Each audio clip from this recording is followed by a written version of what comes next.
ఒకటే మాల మహానాడు తరపున ఈ రాష్ట్ర ప్రభుత్వాన్ని కేంద్ర ప్రభుత్వాలను తెలియజేస్తా ఉన్నాం.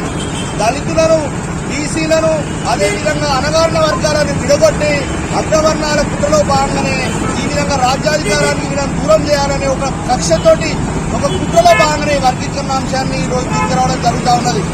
కేవలం 5% ఉన్నటువంటి అగ్రవర్ణాలు, బ్రాహ్మణులు, అదేవిధంగా రెడ్డి, వీరవాసు ఈ రోజు రాజ్యాన్ని చేరుతా ఉన్నారు. ఈ యొక్క కేవలం ఎక్కడికి అధికారంలోకి దూరం, వీళ్ళు అధికారంకి దూరంగా ఉండాలి. మాలామాదిగల మధ్యలో ఎప్పటికీ ఘర్షణ వాతావరణం ఉండాలి.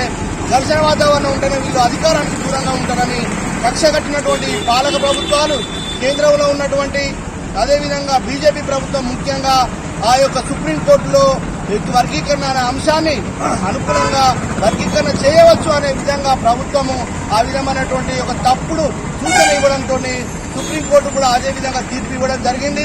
మాల సోదరులందరికీ